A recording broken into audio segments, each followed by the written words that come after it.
In the shadowed depths of the forest, a lone ornithologist named Alara discovered an ancient map etched into the bark of a gnarled tree. The map, pulsating with an eerie glow, revealed the secret paths of migratory birds, paths that twisted through dimensions unknown to man.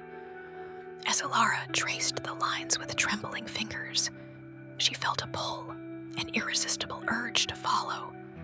Her mind unraveled as she glimpsed the cosmic horrors guiding the birds, their eyes reflecting the void.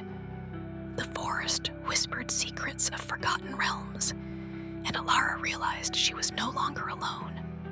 Her screams echoed as she vanished into the darkness, leaving only the map behind. Like, comment, and subscribe for more tales that haunt your dreams.